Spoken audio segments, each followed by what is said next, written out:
Assalamualaikum warahmatullahi wabarakatuh. Perkenalkan, nama saya Alvina Anggitia. Saya dari Prodi Akuntansi Syariah kelas 4B dengan NIM 225221067. Di sini saya guna untuk menyelesaikan tugas akhir dari mata kuliah Ekonomi Makro Islam.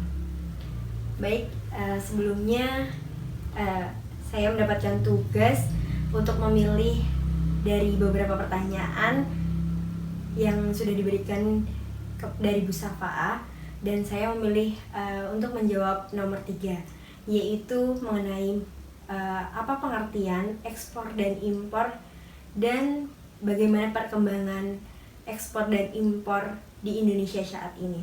Sebelum membahas mengenai perkembangan ekspor dan impor, kita sebaiknya mengetahui apa definisi ekspor dan impor tersebut ya. Apa sih ekspor itu? Jadi ekspor sendiri yaitu perdagangan atau penjualan barang dan jasa melewati daerah pabean kepada konsumen yang berada di luar negeri atau keluar batas negara dengan memenuhi ketentuan-ketentuan yang berlaku.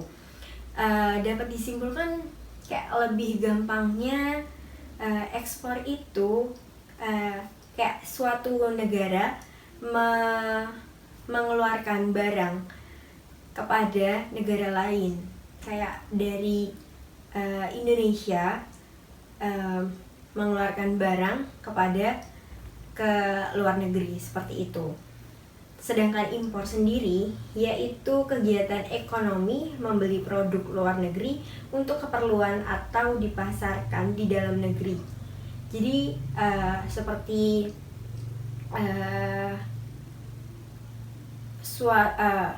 negara lain memasukkan barang kepada suatu negara gitu. Jadi kayak kebalikannya dari ekspor.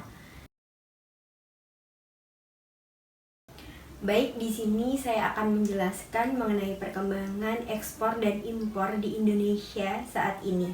Perkembangan ekspor di Indonesia pada tahun 2024 bulan Januari mencapai 20,52 miliar US dollar atau mengalami penurunan sebesar 8,34% dibanding ekspor bulan Desember tahun lalu atau tahun 2023.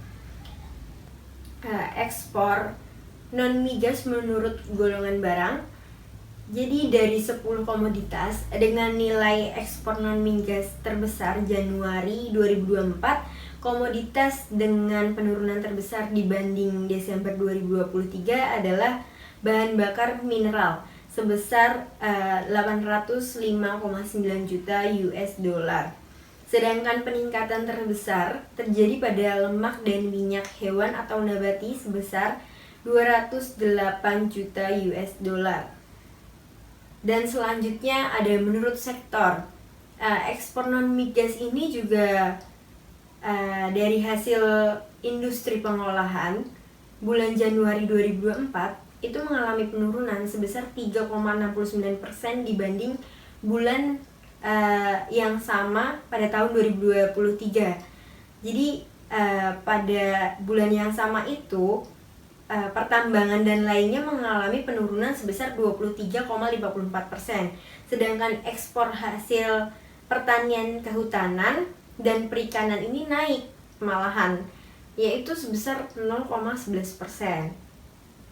Nah, lalu ada juga ekspor non migas pada bulan Januari 2024 ini ada di beberapa negara yang mengalami kenaikan terbesar, yaitu dari mulai Tiongkok, lalu Amerika Serikat, ada India juga, dan sementara ekspor ke ASEAN dan Uni Eropa itu hanya sebesar 3,26 miliar US dollar dan 1,48 miliar US dollar. Terus ekspor menurut asal provinsi barang, ekspor di Indonesia yang terbesar ini berasal dari Jawa Barat dengan nilai 2,95 miliar US dollar atau 14,35%.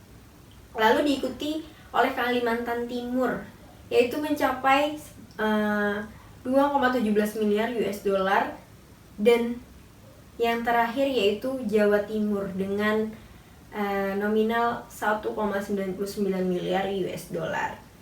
Baik, yang selanjutnya langsung ke perkembangan impor. Perkembangan impor di Indonesia pada tahun 2024 itu mencapai 18,51 miliar US dollar. Di sini impor mengalami penurunan sebesar 3,13% dibandingkan bulan Desember tahun lalu.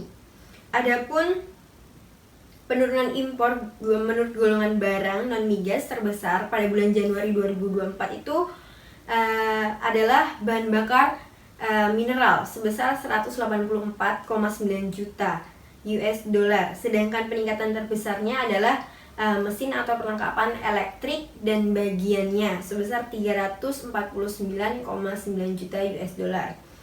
Dan ada 3 negara pemasok barang impor non migas terbesar selama Januari 2024, yaitu ada Tiongkok seperti ekspor tadi, yang kedua ada Jepang, yang ketiga ada Thailand gitu. Dan selanjutnya, menurut golongan penggunaan barang, nilai impor 2024 bulan Januari ini terjadi peningkatan pada golongan barang modal sebesar 300,8 juta US dollar dan barang konsumsi sebesar 176,2 juta US dollar.